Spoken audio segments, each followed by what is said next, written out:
What's more iconic than a lifeguard stand on a beach? A surfboard, because you can't come to the beach without it. Have you ever wondered how they are made? Let's go find out. For decades now, you've been making boards here. I know I've been getting boards from you for like 20 years. When did you first come to Jacksonville?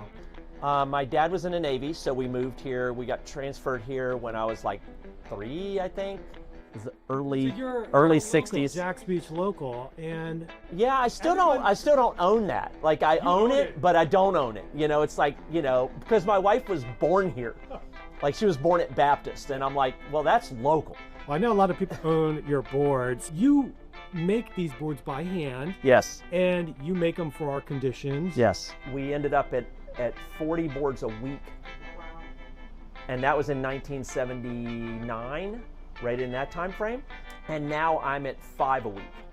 So what's happened is we had such an influx of California boards, and everybody was like, ooh, ah, you know, fancy, shiny, new, and so it took over. The shops quit supporting local, and it just changed the whole dynamic. All right, so this is a rough blank, and when you talk about making boards by hand, I think people don't realize there is sporting equipment, and I don't think there's any sporting equipment that is actually made by hand. You think golf clubs, you think tennis rackets. Yeah. Everything is popped out of a machine. Yeah. Exactly. How do you turn this into a surfboard? It's basically sculpting with lights. Like I can take this board and actually start leaning it up on its side, and you can see how the brightness hits that, and it's still grayer up here.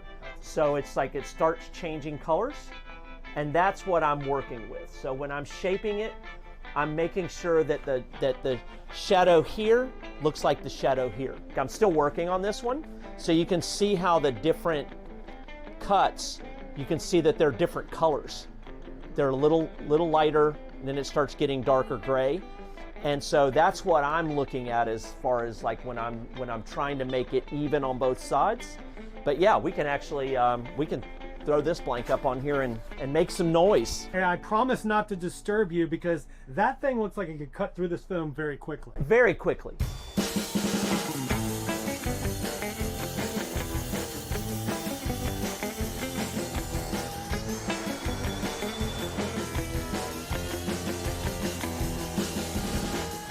So you still get a lot of satisfaction when you count it out and you see people riding your boards? Yeah. Pretty rewarding, It's right? It's rewarding, and it kind of freaks me out too, because I feel a little bit more pressure, because I need them to be happy. You know, I used to tell people, you know, when I was first starting to shape, I'm like, listen, I have to make you a good board because I'm a terrible runner, and I don't want you chasing me, because I will see you in the water. I will see you. Now there's some trade secrets that you're going to have to swear to secrecy on. Yeah, you have to sign. Look at all this. He wanted that on his board because he had done some research and realized that lionfish is the one fish that sharks don't like. They're boards for all makes and sizes. This one I can hide behind. Yes. Where did Mark go? Hello. Oh, there he is. And this is my favorite board in here. Know why this one's special? Because he made it for me. This was a couple of years back, and look, hardly any dents, any dings. I think it's time to get another one. I think you need to surf more. Too. They should have a lot more dents on it than that. This one is actually special. This one is number 10,000 on the shaping. So that's my 10,000th shape. I've glassed probably 30,000 and had my hands on way more than that. But that board is just, it's real special, but it's also really good. I'm looking for a board with a little more color, a little more pizzazz. Do we have anything over here? Oh, yeah. Oh, stopping cars with that. This one, the girl calls it Pink Lemonade. It's making me thirsty, I see why. And so... Oh, cool. She's gonna shred that thing. Look at this twinny, look at that. It's fun. Oh, that one's super. Old school pin design. I got kind of a cool one in the glassing room though. This is my version of art. I think it counts. Does it? I think it 100%. Oh, good. Is this a paint marker? Yes. On top of the sand coat? On top of the sand coat, and then I put another coat of resin over top of it to make sure that that doesn't go anywhere. And then you're going to sand it. I'll sand it, just kind of smooth it out a little bit. The coat underneath it is sanded, so it's this finish. And then once you sand it out and get it smooth, then you can draw on it. A lot of people will do like paint marker stuff like you saw on the top.